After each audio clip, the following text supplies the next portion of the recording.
So today's webinar should be a fun one. It's just going to be me and Dave talking about search stuff and going through some topics that I've prepared. If you don't know who Dave Naylor is, he's this very handsome guy on the screen now, who's been doing SEO for a long time, and in my personal opinion, is the best SEO in the world. Just because I've seen stuff that he's done. I know he's worked in lots of competitive industries, but he also looks at SEO from a very balanced approach, not just technical, but has a marketing edge to it. So, Dave, thanks for coming. Yeah, no problem. And so, there's not a lot of people in there now, but maybe more people will join on. And regardless, it'll be fun. We'll record it for those of our friends that aren't here right now. So we're going to start off. Wait, don't go there yet. I went to one of those parties. Start off with pandas. I think panda's kind of taken a back seat to Penguin now in terms of every SEO's worst nightmare, right? Are you still seeing clients that are battling issues from Panda updates that are happening? Yeah. I mean, funny enough, it seems like each Panda update, if you got hit in the first Panda update, you seem to sort of like, if you weren't totally wiped out and you just kind of lost maybe 20% of your traffic, each update that comes out seems to bury you a little bit deeper and deeper and deeper and deeper. We've got one client at the moment, and we know exactly what the problem is. It's almost as if it's part of the Panda algorithm that they actually worked out what merchants were, and when actually this is an Amazon feed, and we can kind of like look and say, well, how many of these DVD titles appear in Amazon, how many of them appear in this website? Oh, hang on a minute, we should penalize that chunk of the website. And I still see technical issues as well, where we get dupe content issue, and Panda seems to get inside that sometimes and totally messes it up. So I do still see it, but my radar is definitely on the two penguins, one chick video. Yeah, I mean, for us, the Panda stuff has been good for business, right? Because we're a content company. So obviously, we have a lot of merchants looking to get rid of the dupe content that has worked for them in one way or another, especially from retailer content. But I just don't hear as much rumbling about Panda anymore as 2011, I guess, right? Early 2012, because I think when Penguin came around, it caused a nightmare that nobody really expected. Panda was kind of unsettling, but you could figure out how to get out of it. Like Penguin is a little bit different. So we'll go on to penguins raping people. I think that look, they're happy penguins. They don't. They're raping. They're nasty penguins. If they were getting raped, they'd be unhappy, but they're doing the raping. Seriously, hey, if you walk around dressed like that, what do you expect? In penguin suits, of course. I don't mean the young ladies. There's nothing wrong with that. The penguin suits. So you see penguins go running. You're right, yeah. So penguin, we're not seeing a lot of case studies where people are coming out saying they've gotten out of penguin, right? Do you want a case study? I just got one out. All right, so let's talk about So let's talk about you getting something out in the last Penguin update and what you think is going to keep happening from this. Because I mean, Penguin update, all we're really talking about is two things: one, paid links, right, and then the other thing being people that have over optimized their internal linking. I mean, that was the other thing that I at least saw with the Penguin update. Yeah, I didn't see so much of that. Maybe it's that we don't let the clients tend to do that so much. Yeah, I mean, I heard a lot about it in the real estate space, right? Like people linking with Los Angeles apartments, Miami apartments over and over again, or internal tags that went awry. But I mean, it really boiled down to links, right? Penguin is totally, obviously, I think everyone out there is totally well aware that Penguin is a link-based problem. I mean, one of the first things that we found when we got hit by Penguin, the first thing we did was put a re-inclusion request in without doing anything. Mainly because I wanted to see what the response was going to come back from Google. and we got a the no manual spam actions were taken against your site. So to me, I was like, intriguing, because normally link penalties were always manual. It was very rarely that a link penalty that was put onto a website was done algorithmically. And I kind of felt that I rolled back a little bit of time to the unnatural link warnings that they pushed out. And I feel that was most probably the first Penguin test that they did. So I just feel that the two could not have been connected, like disconnected, if that makes sense. You know what I mean? It's like unnatural link warnings come out, and then a couple of months later it's like, hey, I've got this new algorithm called, it's going to handle so like bad links and all the rest of it. And it's like, okay, intriguing. And unnatural link warnings as well. They came back with no manual spam action taken, even though you were still under a penalty, which kind of worries me a little bit, because re-inclusion is to get it in front of an engineer. So Penguin realistically is algorithmic, and therefore the algorithm has to run over your website and backlinks again to get it lifted out of Penguin, similar to the Panda problems that people were having in the early days. We've changed all this. We can't get out of Panda. Panda hasn't run again. So I think we're going to see the same thing with Penguin, where it runs over and over and over and over and over again.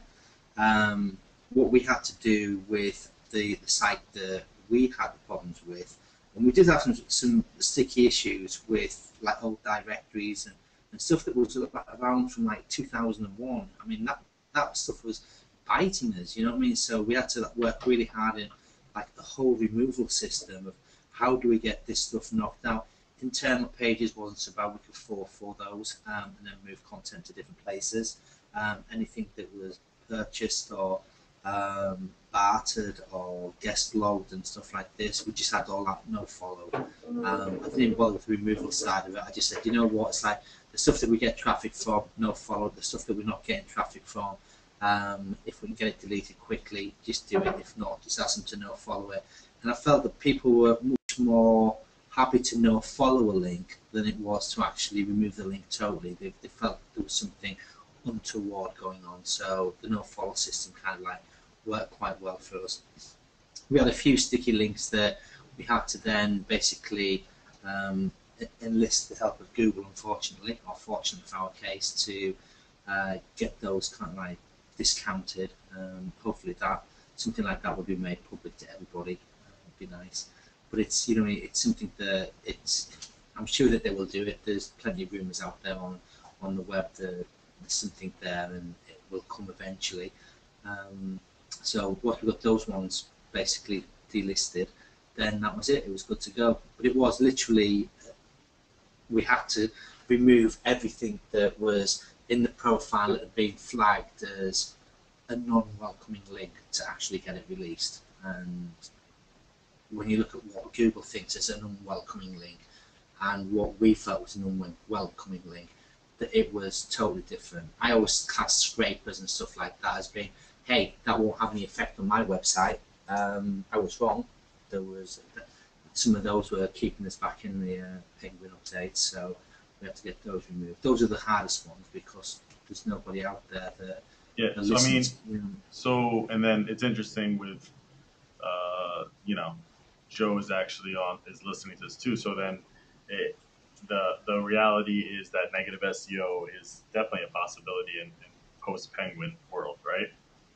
Oh, for sure, yeah. I mean, if they're allowing scraper sites to hurt, I mean, how do they regulate what's a built link by you or by somebody else? No way. Well, I mean, negative SEO. I mean, Panda is like ideal for negative SEO. Mm-hmm. You know what I mean? It's like if you open proxy, well, not open proxy, but if you created a proxy and pointed it at somebody's web server and scraped all that content, threw a few links into the IP address, then you've got an IP address resolved with all that content on it. If they've got open DNS and you can get basically websites pointing that resolve on their server, so that you've got like another website domain name pointing and it resolves and everything's happy because they're stupid and left it as a catch-all on the server. Again, you'll get duplicate content on there. And we found that out when we migrated one website to from one domain to another domain. and we blocked it off in bots and all the rest of it, and moved it over, and then the developer dropped the robots.txt file on the original site without telling us. Search engines got in, bam, panda straight away, and it was just like, oops, that's going to be a pain in the ass to get back out of. And it has been, you know what I mean? It's like there's no, you can't kind of like look at it and go, oh yeah, this is dead easy. It's like, you know, it's like I'm gonna have to wait for the next run and the next run and the next run. And we lost 40% of our traffic just because of a rogue domain name and an IP address. So you look at it and go, ooh, but if that happened by us by accident, I'm sure I can re-emulate that in the real world. So yeah, it's negative SEO is massive.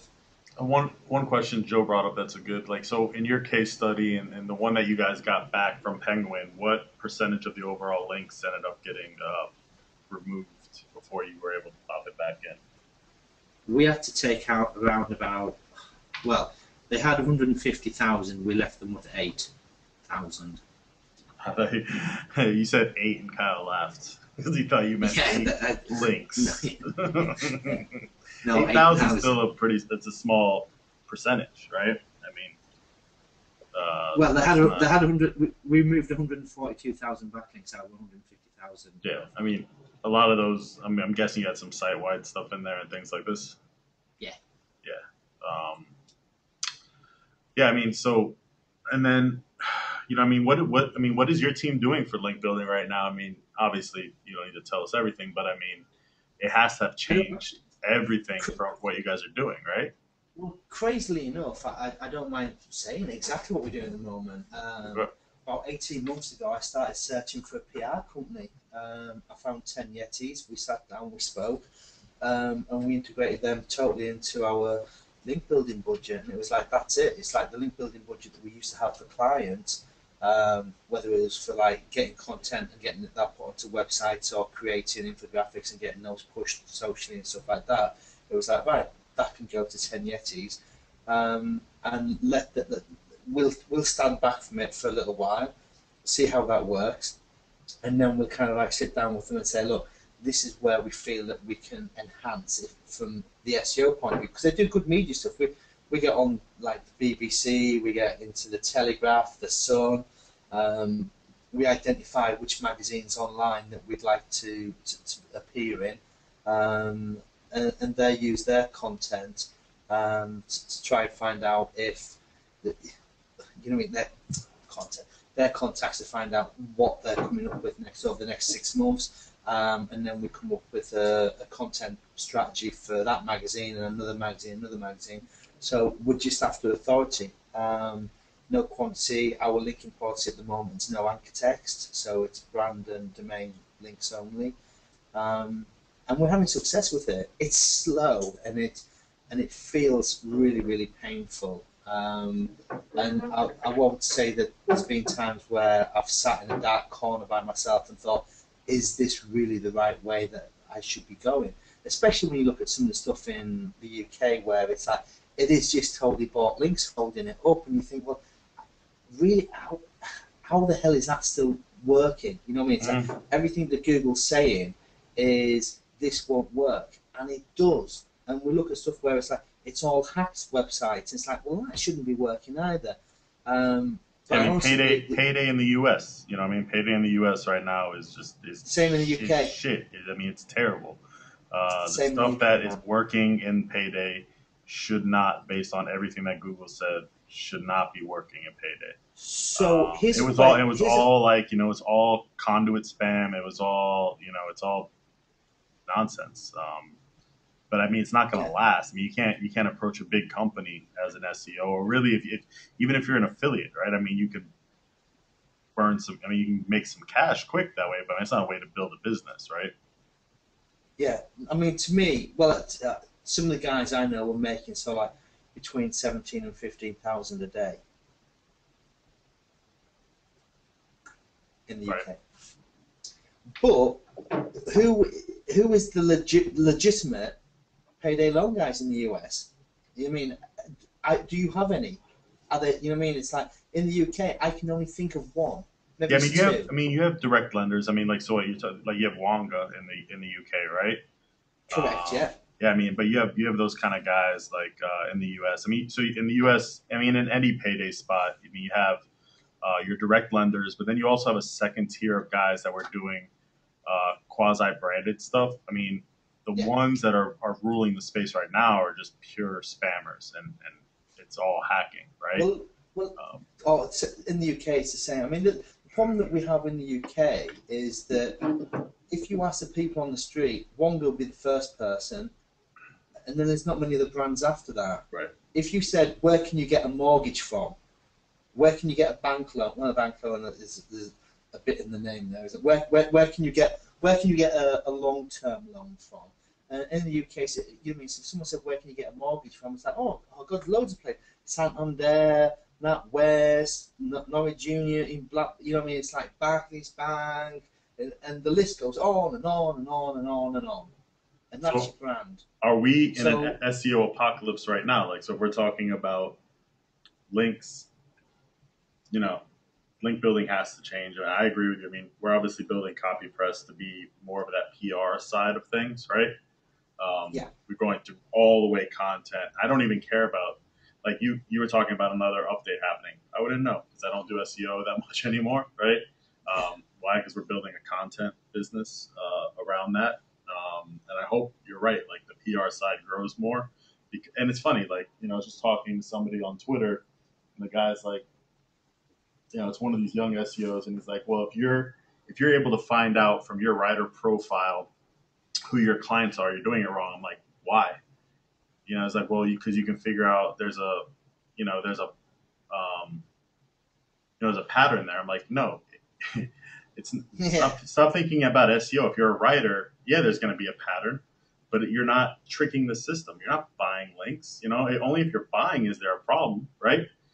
If you're just yeah. out there writing great content and getting stuff done, it's that whole system, the old school, right? Of how do we trick Google? And I mean, I think what you're saying and what we believe is that it's not about tricking Google anymore. It's just about doing good marketing, right? Did you see the video that Matt did about 19 hours ago about guest blogging? No, Oh, you see, it's like, see, you should look after that because that sort of thing is your world. yeah, And not to put words into Matt's mouth, but basically what he said is that guest blogging itself isn't a bad thing, but people push it way, way too far, and then it does become a bad thing. And what he said was things like, if you had approached Lisa Barone at a conference to write a piece for your blog, and your blog was a decent blog already, obviously, if you were just a straight site and you were going to stick Lisa's content on there, then that wouldn't work, obviously. But adding Lisa Barone's content to your website would enhance her as an author. Whatever links were put into that content would work, and you know what I mean. That's because she's a good writer.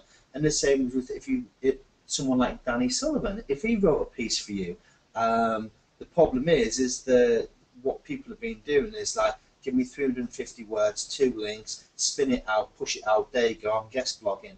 And it's that kind of like fine line between, is a blog just there to take guest blogs, or is it a person out there that actually is taking, they've got their own points of view and they take a guest post every so often. So if you could get a guest post in the New York Times for your client, bonus. Who's going to ever knock that? If you're getting a guest post on the, I don't know, I sell cheap payday loans yeah. and mobilephones.com, then Well, it's why we work within tiers here, right? And so we have 4 different tiers that we work within, and it's essentially most of it's based on traffic, like how much traffic does the site get, right? And then we also look at like Moz rank and how many social shares, comments, other QA factors. Why? Because we want real sites. Like at the end of the day, I'm trying to look at SEO as a secondary metric, right? What we're trying to look at is, can we get direct traffic and sales from a blog post? So can it generate traffic that will actually convert? Meaning, is the content relevant? Is the content well written? And does it match where it's supposed to be placed? And then also we're looking at optimizing for authorship, right? So is the writer we're using from CopyPress working within a niche that they normally work within, so they're bringing value to that as well. You know, Yeah. and then if you do all that stuff, it's, for me, the SEO stuff that is happening, it falls in line with that. You know, Yeah, I mean, because well, look then at like, that's that because you're approaching it from a, a a natural format. You're not just saying I need 10 links that are some PR, right? You're saying no, I want content that drives traffic, and then all that other stuff will come with it. yeah, I mean, you look at things. Why do you think Google and the profile pages? You know what I mean? It's like, who really uses those? You know what I mean? It's like, it's a question I keep asking myself over and over and over again. But the people that do use them, well, I think there's two categories of people. There's obviously spammers and jammers that are kind of like just pushing as much rubbish into there as humanly possible, as we all would do. And then you will have Vanessa Fox that has a Google profile that, and anything that she puts out there, she'll put her authorship tag on there. And I think over time, the people's profile pages and, you know, plus pages are going to be the indicator for Google. Is this person a real author that is out there writing all over the web, or is this person's name just a persona that's out there that is just kind of like an Odesk front end for 20,000 writers pumping out content over and over and over again? I mean, so it goes back. Like, I mean, my personal feeling on the SEO community right now is, you know, again, I'm almost getting away from SEO because it. I just feel like it's the same trash being published all the time. There's not a whole lot of experimentation going on. I'm not saying none. There's obviously still good SEOs out there, but you know, I'm tired of hearing about like things like link building, right? Like I'm gonna guest post for link building. That's, I mean, that you're doing it wrong. You know, Yeah, if all approaching everything from the perspective of SEO, as an SEO, I think you're doing it. And that's why when I think about my top people that I consider great SEOs, all of you guys are doing stuff that's marketing centered first, right? That and you, again, you always say, well, I'll always bring in business for technical SEO, and that's true. But look at what you just said too. Like you outsourced your link building to PR people. You know, that's something that a lot of SEOs wouldn't have, like pure technical SEOs wouldn't have done. So I think, you know, my respects, you know, Aaron Walt, right? He's always writing about the marketing and branding focus of search.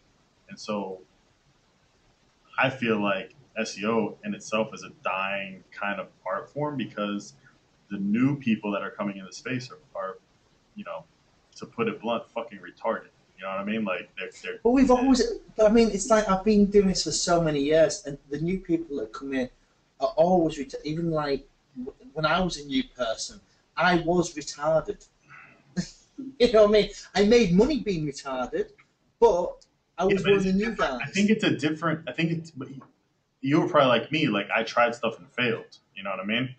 And I'm still trying stuff and failing all over the place. But now it's more of like a sheep syndrome. You know what I mean? It's like if you're not naming like brand as your top SEO and following everything that's on inbound.org, you don't know what SEO is, right? Yeah. And like it's just, you know, the biggest thing for me is the experimentation factor. I mean, like people don't experiment in search anymore. People aren't talking about technical SEO. It's like for me, outside of SEO Oktoberfest, you know, I don't get a whole lot from any other search conference, you know, Yeah, because definitely. it's not like any meat and potatoes. There's not people talking about real stuff that's going on. Well, they can't either. I mean, that's the downside of our industry now. It's you, obviously back in the day it was much smaller, and you didn't have the divisions that have occurred. You know what I mean? It's like one of the things you look at is that it's like one of the questions you asked me. It's like who's the threat to SEOs? You know what I mean? Is it Google or is it other SEOs? Now, back in the day, it was like Google never used to mess up when I was spamming. Google never used to mess me up that much when I was spamming. It was other spammers that used to mess it up for me all Yeah. the time. You know what I mean? It's like we'd have like a million blogs that we could go and spam on, and we'd push in 20,000 at a time, and it'd be like, Oh, it needs another 5,000. There you go, 25,000 blog posts. We're ranking for that. Perfect. And then people come along and go that build the same technologies that we had. They scrape the same databases that we scraped, and they don't come along and go 25,000. Go, well, how many links have we got? 1.5 million. Give it that.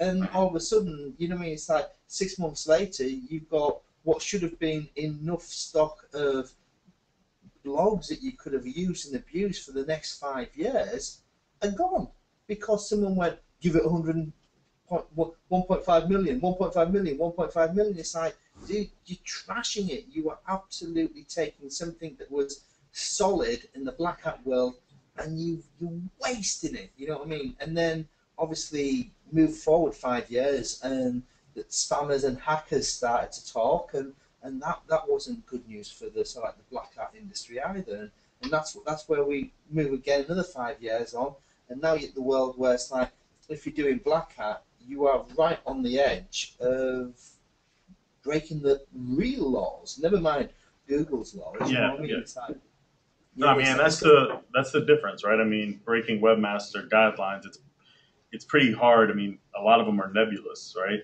If you're out there trying to build a link to build a link, you're essentially breaking webmaster guidelines. But you have guys out there hacking websites, and that's illegal. well, I mean, I think negative SEO is illegal as well. No, yeah. I mean, that's real. I mean, you're affecting people's lives overall, right? I mean, Oh yeah. good competition's good competition, but when you like destroy somebody's business, I mean, and then you got to look at Google with that too. I mean, I talked to a guy in England when I was over there speaking at one of the conferences who, ran a small business online, and they got hit by Panda, then got hit by Penguin. Well, it was just Panda, and they've been trying to clean it up. They hadn't bought links. I looked through everything; it was clean, and they just couldn't get it back in the index. The guy can't afford now to come and get a guy like you or me to help out full time, right? Yeah. And his family's suffering because of that. But I mean, Yeah, we get that all the time. Absolutely all the time. And so like with that, like who are some, if you weren't in SEO anymore, right? Like, so let's say you left and you just started like selling VW buses or restoring them full time. Who would you, what SEO companies would you hire to run your website? Right? Because I mean, there's probably people that will see this when we run it back through and send it out, since there's not a lot of people in here now, that are always looking for stuff. So who would you go to? Wow. If I was doing VW buses, Yeah. To be honest, I would go to most probably a decent design agency, get something nice. As most webmasters do that are going to push a website out there, I have a little understanding of SEO anyway. If I knew nothing about SEO, so I would. In fact, Miley Hoye, I never pronounce her name. Miley from. If you go to the Google Webmaster Central, she's got a really good thing, 10 minutes for SEO startups, which goes through like the basic stuff that you should make sure that happens. And I would most probably just spend my money with a PR company. I mean, as long as it's designed well and structured well, so you don't have Ajax all over the place and Flash and content that's just there for, what I mean? It's like, here's my web design, no, can you stick me 350 words at the bottom of the page and put these links into these pages that's got another 350 words stuck on the bottom of the page. I mean, it's about integration, so it's about design and integration of SEO cosmetically, that it just works well. So my website design would be the most important thing. And then I'd most probably just PR it. I mean, from the VW side of things, I would definitely just PR it. What about enterprise level, or like large business to enterprise level? Are there any guys out there that are doing stuff that you're like, oh, this is a good company, I should keep on the radar? That's a tough one, man. It really is. I'll tell you why it's a tough one. I know a lot of people in the industry. I know them from social events and not working with them. I don't work with many other SEO agencies. So, and I've had SEO agencies pass me on work, and I've passed work on to other SEO agencies, and I've seen the other SEO agencies make mistakes and do good stuff. So, from an agency point of view, the bigger the agency that you work with, the more chance you have of getting a good SEO, but the more chance you have of getting a bad SEO as well, because it's an agency. You know what I mean? The person who's working, it's like you work with my company, you're working with a small team of SEOs. I know all their skill sets. You know what I mean? So it's a tough one. I no one. I don't want to do it, man. Yeah, I mean, I'm taking the back door. If I want someone to spam and jam me, then you know what I mean? It's like I know where I'd go to. If I want someone to sort of like me pay hundreds of thousands of dollars a year and it be a dribble effect, I know where I'd go for that as well. But if I wanted someone that was going to give me good value for money, I don't know who that is. yeah, I mean, I gotta say this. Like, since I've been, I used to have a really negative perspective on large agencies, and when I mean large agencies, I mean like your Digitas, like I mean your companies that are tied to public companies, kind of agencies, your digital agency of record types. But I gotta say that I've been spending a lot of time with those agencies over the last probably 7 months because we're becoming more integrated with them. And they have some really brilliant people in the mix there. You know, like a company we work with, Cavario, for example. I mean, they work on some really large campaigns, and they have some brilliant people there. And I think that for me, what I've seen with their approach, it's so tied in with what someone like. I mean, they've been approaching search for a long time with what we're talking about, right? Like as a digital agency of record, they do PR and SEO together, right? So they hire a smart SEO guy, but all his job is technical SEO, and then they're doing. I mean, they have big brands, so they're doing online PR with that, right?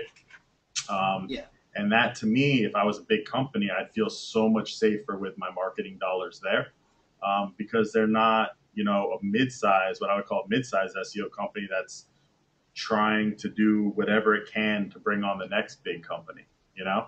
And so who knows what kind of risks they're taking with your campaign. Now, with that said, there's people I really respect who I would take a look at, like Ray's new company, Pushfire, because I know she's another person who, you know, mixes things up. Will Reynolds at Seer Interactive. He's really passionate about his clients, which to me stands out, right? You guys are the same way about your clients. Oh, gotcha. And so I think anybody whose business they run with client first mentality, I'd always be willing to, you know, push work that way. But I think the companies after the big agencies that I would actually push work to are far and few between. Especially just pure SEO, right? It is hard.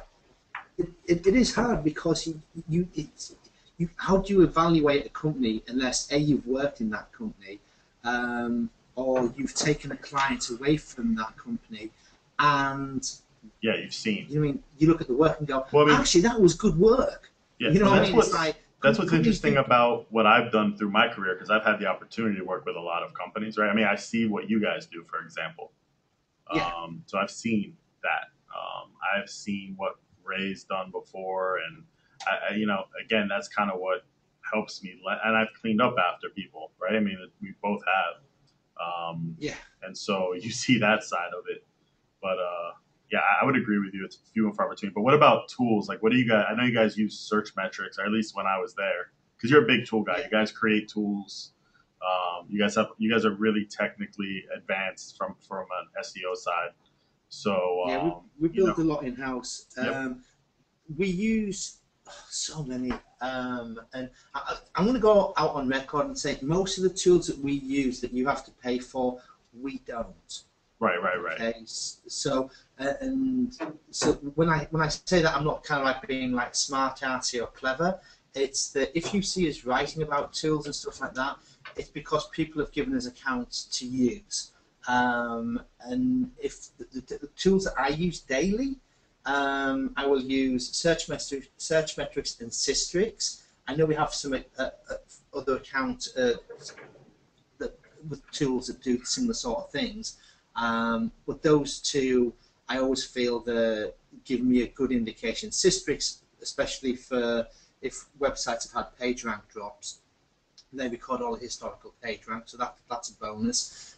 Search metrics, because I like the fact that it's a good indication on whether a website has taken a dive on what dates and stuff like that. So you tie back to Penguin, was it Panda?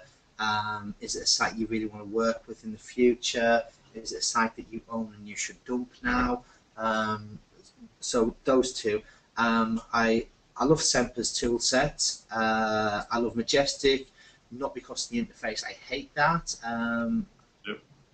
But I've not seen it for that many months now that I could be totally shocked if I logged into it. But we've got API access, so their data is most probably some of the best data out there.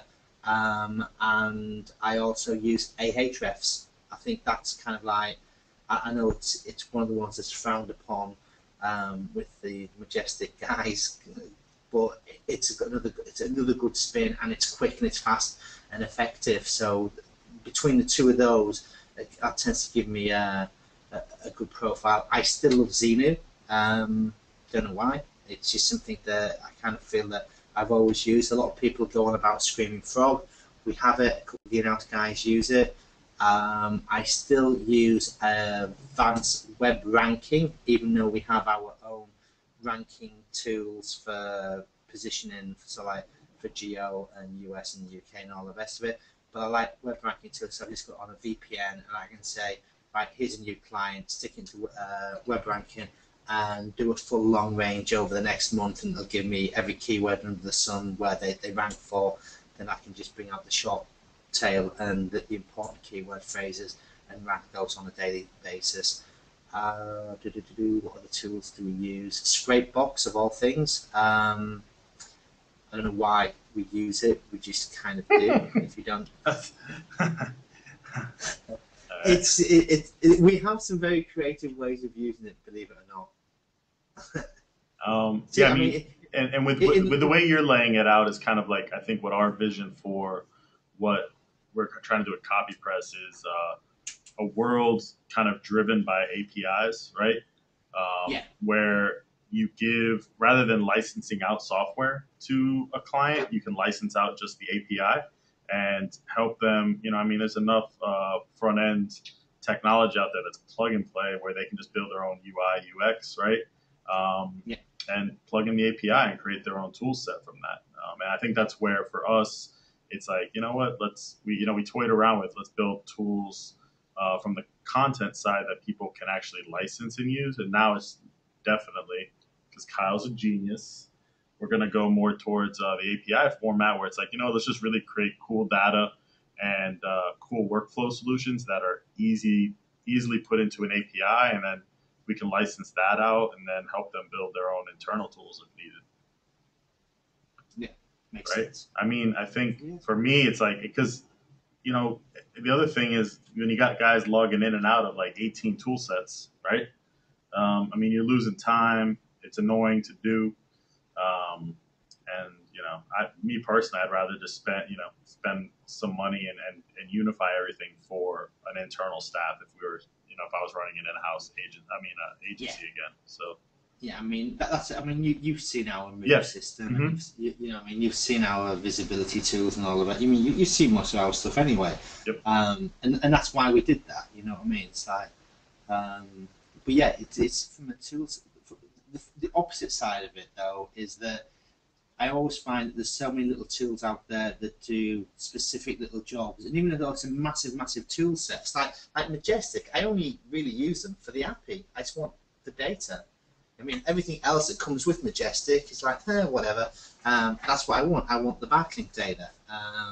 Ahrefs, I tend to use it as a quick jump on, type in the URL, link profile, what's the spreads and all the rest of it, and it'll give me a good picture quite quickly if someone's been spamming and jamming on it. You know what I mean? It's like, I like, you know what I mean? It's like, Ahrefs again found a couple of sites that had been attacked from a negative SEO point of view.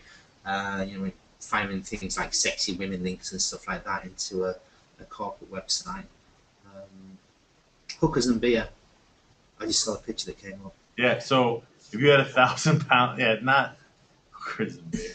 But aside from that, from a marketing perspective, how would you spend it? And that's like, that's like $10 billion. So you should what you should do is take the pounds and convert them to dollars and spend them here. But if I only had £1,000 to spend, I would most probably spend £100 on a good pair of shoes and £900 on leaflets, and I'd trance the street. Leaflets? Yeah. Nobody's taking a leaflet from you. And they're not buying whatever's going to be on the leaflet. Trust me. I've only got £1,000. What do you expect? I don't know. Well, you got £1,000, let's say, a month to spend. Okay, so that's 12,000 a year. Yeah. I mean, I suppose it depends on what I'm selling. If I'm selling Rolex watches, and they're not fake watches and the real watches, I'd most probably. I don't want to say PPC. I really don't. I'd most probably. From an SEO point of view, what would I spend it on? Yeah, I mean, I think from marketing perspective overall, I mean, what I think is hard for small businesses are the people that fit in this spot, right? I mean, we get a lot of these people through CopyPress because we can drive traffic that's pretty targeted through what we do. Wherever the budget was, I'd most probably split it down into 3 different things. Once I'd got my technical side of my site absolutely bang on, because it's no good building a big house on sand. Yep. So once I got my foundations right and my site was good, I'd split my budget down into 3 different areas. One for on-site editorial content that was going to get pushed into the site over and over and over again. So if it was 300 quid a month, then if that could get me a decent writer for a day a week, then I would have them for a day a week to research and write a nice one piece of content to push into my site on a weekly or a daily basis, depending on what budget was. I would say do a third of the money and use it for social integration, just to make sure that content is getting seen. And I don't mean buying tweets and Facebook likes and stuff like that. I mean looking for places that, from a social point of view. So if I was working in the mobile phone space area, I would most probably look at how do I get onto Engadget? How do I get into something like Gizmondo and places like this that cover that sort of stuff? It's like, and then push my social content via their social stream. So I'd leech a little bit off it, and then my third piece, I would be using it for PR, and not just pushing out press releases for the sake of it. Engaging with someone. It's like, even if it was just to start off with like my local newspaper, because local newspapers are always looking for that sort of stuff. It's like whether you're selling water bottles or Viagra or pens or computers, the local online newspaper for your area will still cover you as a local business. So I would probably start spreading from the local area, hoping that the online presence will get picked up by the search engines and get a bit of equity from there. So you would if you were talking to the old Dave, I would spend a third on content, third on to I say so link building realistically, which is not link building, it's just going out and buying links. I call it social integration, where we go out and find blogs that have got like content that can help us and touching content. So that's legwork basically, how I can work with those sites, and then PR, how do I get into mainstream media slowly but surely. So you basically spend it on CopyPress. Yeah. Boom, we do all that stuff. But on the flip side of it, I would build a quick search engine and just spank 1,000 quid into spammy links and hope that I could return my money real quickly as well. All right. So, what verticals right now?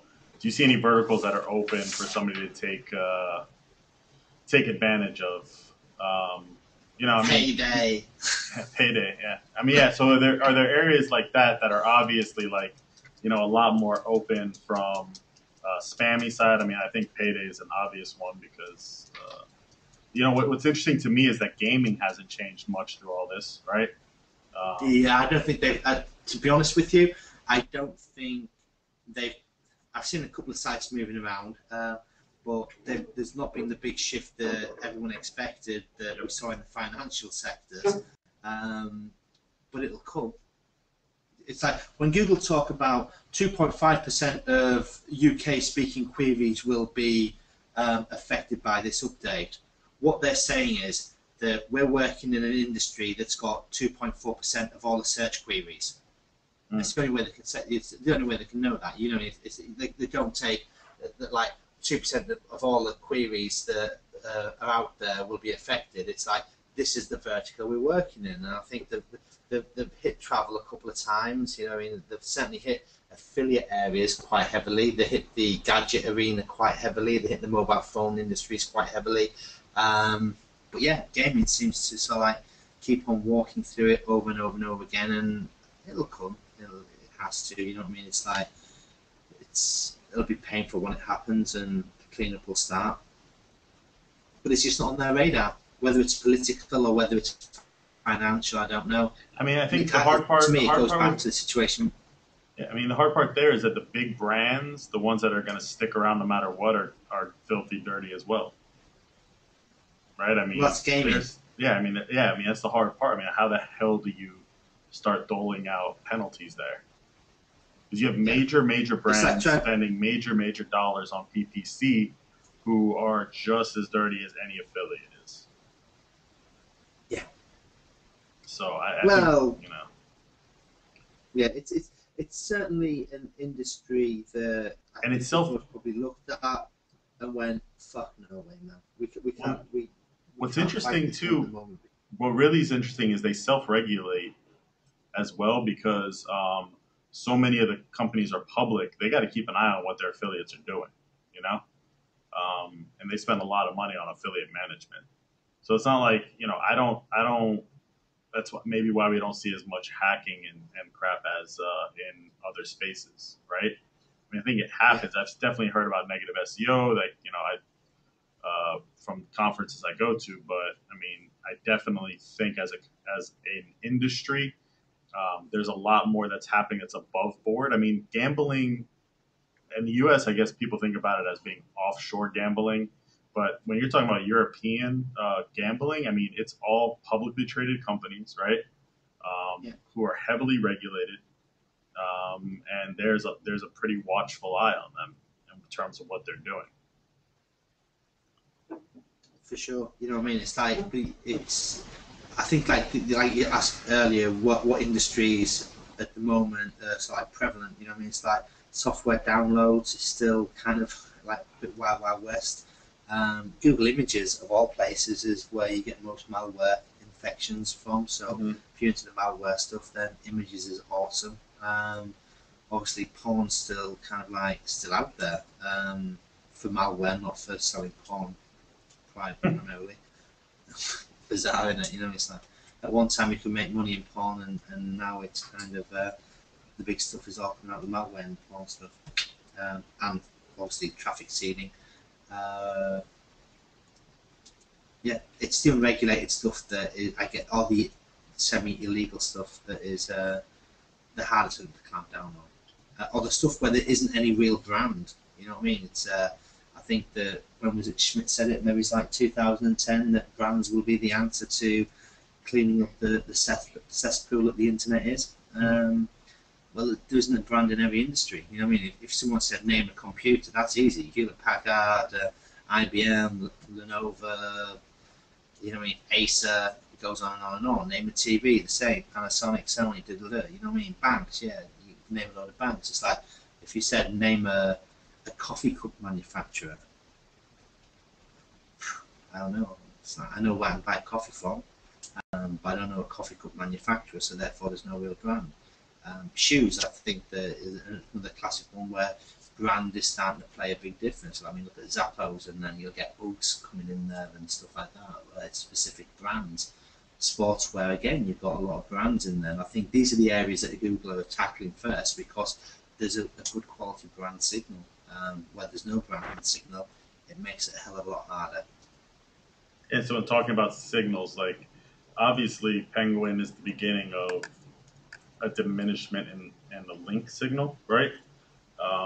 I still think that link signal is still the most important signal. It's definitely, but where do we go in 2 years? Like where? Because one of my things with Google's always been that if you're by far the market leader and nobody can touch you, and that's where we're at with them, right? I mean, Bing spent about $5 billion to try to catch up. There's no catching up. What Facebook wants to do search, doesn't matter if they do it.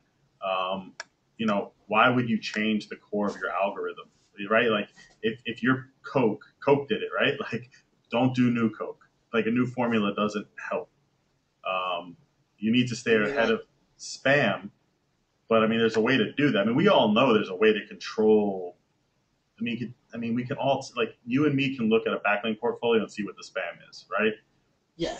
So algorithmically, there's a way to control links, but why would you replace links? Now, for me though, still, it doesn't matter what my logic is. Google could change it, right? So I'm just wondering what your perspective is on all of this, because when I look at Google Plus, I don't think it's a social play like everybody else thinks it is.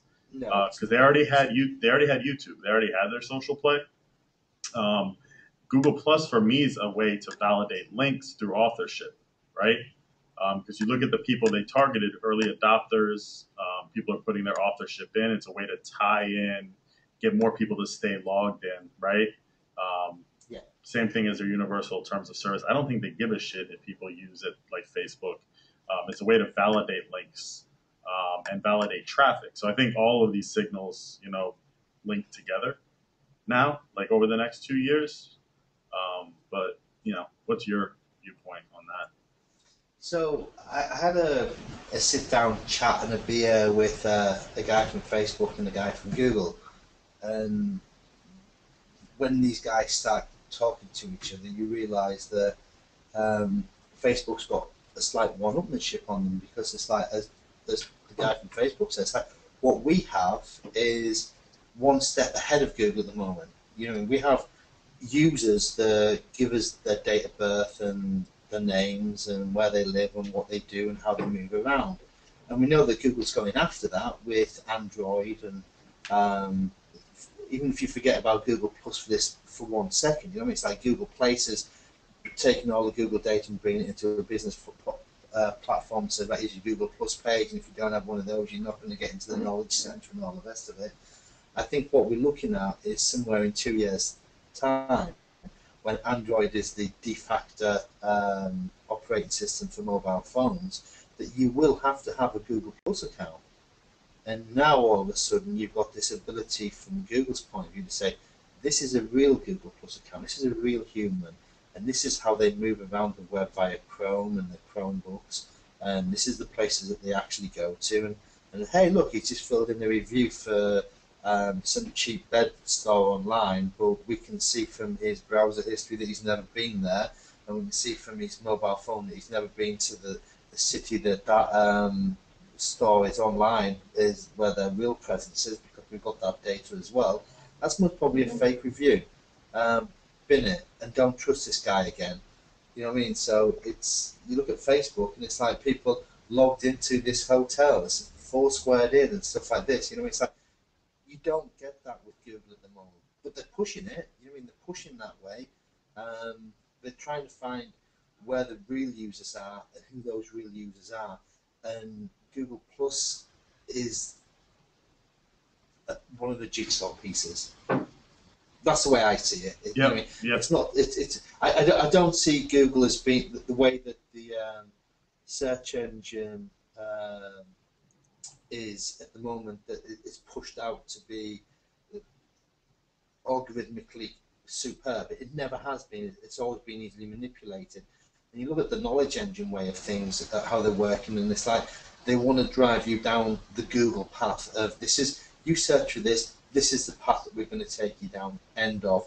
And you look at things like I got a screw in my cat tyre, and I was like, shite. Couldn't remember the telephone number of the local garage, picked out my Android mobile phone, typed it in straight to Google search, and it comes up with a little map, the name of the company, and call, email, visit their website buttons on the bottom. Press the call button, and I'm ringing them. Now, Google will have that data. You know what I mean? It's like Google knows that I'm a real user on my phone, and you know what? I pick up my Gmail, so they know that my Gmail account is tied to that mobile phone. Right. I wouldn't. Have you seen the recent IPO letter that Zuckerberg pushed out? Yeah, I mean, so with this one, I have two questions. So the first one, Facebook as a marketing tactic, right? So I have a bunch of these buy or sell slides. Like, would you buy into it, or would you just pass by on Facebook as a marketing tactic? And then the next one is stock as a whole. On Facebook, I've started reusing Facebook. You know, I was right off Facebook altogether, but a friend of mine said, no, go back on it, and kind of like, it's different to Twitter. And I'm like, okay then. It's like, I get it, you know what I mean? It's like, I'm a marketeer, these are the things that I should be looking at from a marketing point of view, and Facebook, Facebook to me was very much like AOL. It was kind of like, once you're in Facebook, and it's very hard to get back out of that environment. You know what I mean? So it's easy to sell, like, boost stuff up and be awesome inside Facebook, but if you want people to visit your website, there's a leap there. It seemed like an awful lot of hard work when Google was there, passing humans into your website. From a stock option point of view, man, I wouldn't buy Facebook stock. Yeah, I mean, it's below 20 now, and a lot of analysts put it at being $15 value. I mean, it was so highly. I mean, the multiples on revenue alone are so high. Let's say they can't figure out how to monetize correctly, right?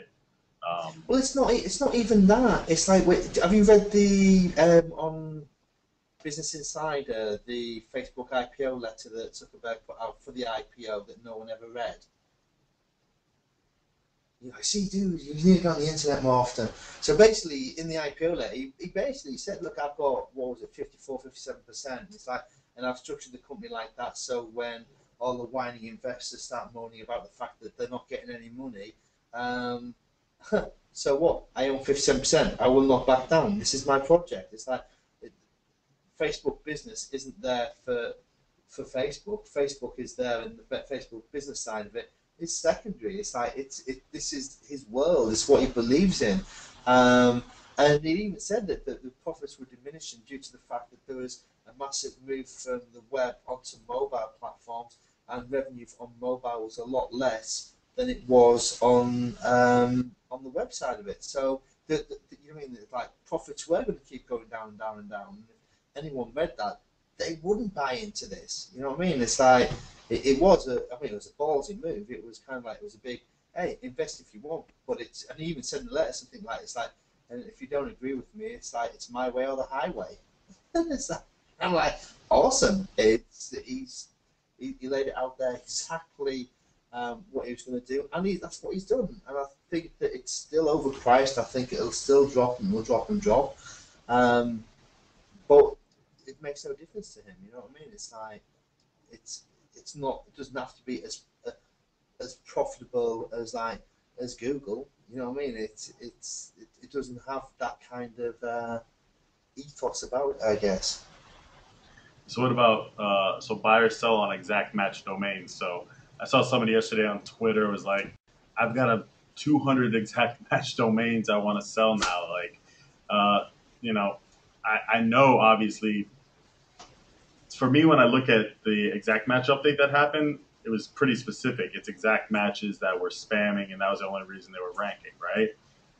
Yeah, low quality content, low quality links. Yep. And the EMD was kind of like, okay, I'm going to get rid of that. Hey, look at the payday loan sector again. You know what I mean? How many of those in there have got the keyword payday loan in their URL?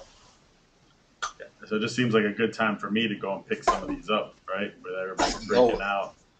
Hey, I still pick them up. I still buy them. But it's like it's how you use them. Yep. You know what I mean? It's like if you've got, I don't know, cheap coffee mug online.co.uk or .com, and you put one page of content on there, and then an Amazon or an eBay pod on the side of it, yeah, expect that to get spammed. But no, I still think it's. What is Inbound? Inbound.org is a website that is trying to be like Spin. It's owned by Rand and the guy who runs HubSpot. A couple things here. One, the new breed of SEO calling SEO inbound marketing, or I guess content marketing is the same thing, right? It feels like SEO companies are jumping ship, like like rats right now. Rebranding themselves. Like now, all of a sudden, I'm looking at Distilled's website, and it looks like they're trying to become a content marketing company, right? And so, I think it's funny. And when you go to inbound.org, it's essentially like just a lot of people patting each other on the back, and it tends to be a lot of the same people doing posts there. I think for me, it's kind of this is all symbolic of where the SEO community has fallen apart definitely over the last year. Just it's crazy to see what, at least from my perspective, is happening. I mean, I don't even go to conferences anymore just because I don't want to have a whole lot to do with it. So it's not even the SEO industry students as well. It's like I'm speaking in Barcelona and London at two performance marketing conferences.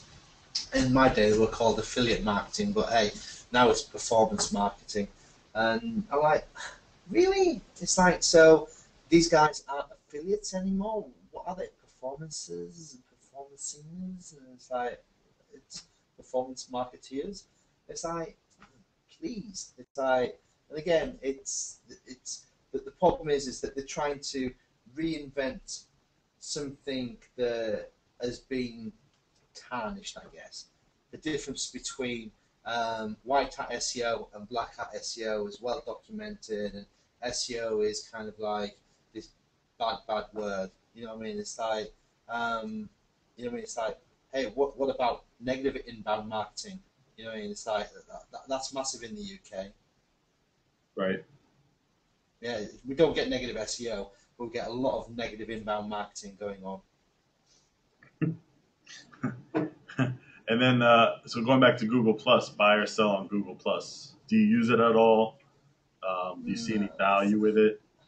I really want to, but we're optimizing. We're teaching our writers, and we're optimizing our connections-based business with it, right? Because I think for us, it's going to be a big deal to be able to go to companies and say, well, we have writers. Here's their authorship, right? That's in the tech space, let's say. They write for these companies, and we can put that on your site. But I mean, from just a social perspective, I personally see almost no value. I mean, for me personally, as a user, right? I get it. I get people are using. Yeah. I get people are using it for small business, all of that. That's not my business. For me as a user, I don't use it, and I don't see a lot of value in it. Yeah, it's for every client that we have, we send them out and we say, right, you need your Google Plus page for your profile, for your key authors, for your website. And we have a whole spec that will help them integrate it into the website and make it all spangly and all dangly. I'm not using it. To me, I don't know, it just doesn't do it for me. I wish it did. You know what I mean? I wish it was the one that took me away from Twitter and took me away from Facebook, and you know what I mean? It's like I'm done with LinkedIn now because of the way that it's like they spam me to bits, and I'm like, yeah, you're blocked in my mailbox. But yeah, Facebook and Twitter, you know what I mean? It's still there for me. I still go to Reddit. You know what I mean? I still like Reddit. I don't go to Dig. You know You know what I I mean? It's spend like I spend at least 25% of my day on Reddit just looking at pictures. yeah, I yeah. use You know, it's Facebook. I use Facebook as my telephone because I'm not very good with communicating with people. So, for example, my wife pointed out to me that I haven't called my mom in about 2 months. So, terrible son. But I keep up with her on Facebook, and she can see the kids' pictures, right? So it's my way to stay connected with people. I've also been using Facebook to do a lot of. So the one thing I'll disagree with on the Facebook side is we've figured out some pretty good methods to driving actual usable traffic from yeah, Facebook via promotion, and we're starting to build that out. But I mean, I see Facebook as being my personal way of staying connected with people. I use Twitter more for professional than LinkedIn, and I use LinkedIn almost as a way to um, email people professionally that I'm not super close with to do a direct email. So it lets them know, gives me a barrier, right, where I'm not. I use it a you're not lot for that spamming it networking directly. stuff, but Google Plus doesn't fit into any of those social functions for me. No, I think same here. Hangouts. I think Hangouts is a really cool idea, and I think that's where the product should really stay focused because it is cool, especially as people start using FaceTime type technology more and more. That could catch on. People using it mobily, but I don't even think Google cares. I mean, I think what they've done with Android and with Chrome is so phenomenal, and they have such a search market share, and then YouTube is still there, and how much it's used that, I mean, again, like Google is probably, I mean, I think they really have everything together. They've done everything well, and I think people who focus on Google Plus as a social platform and say whether it's winning or losing are totally missing the point. Yeah. I mean, it's like I think they've gone on record anyway. Well, even if they haven't, I don't see any real social indicators that actually help organically. Yeah, no. I don't. I mean, people You know will what I mean? read It's like into it, but people read into everything, right? So yeah, I mean, the it's like all the correlation isn't people there. that were banging on between the fact that hey, this site that's at number one has got like X more percentage links in the site at number two, and it's like, dude, the site at number one gets X more traffic from Google and at site number two, and therefore you get the amount of traffic that comes into that will be people that have got Twitter accounts, people that have got Facebook accounts, and they will share that. But it doesn't mean that because you're getting the shares and the tweets that you're there, the more people that are coming to your website, the more chance of your social content getting pushed via those people. So being number one in Google will get you more tweets and will get you more Facebook likes, Yeah, surprisingly enough. yeah. You know what I mean? It's like, it's that kind of thing which is a little bit kind of like, I hate that. It's the fact if you get 10,000 tweets, you will be number one. It's like, dude, if you're number one, you'll get the 10,000 tweets. Well, I've kept you That's on. happens. I've kept you on this thing for an hour and 40 minutes.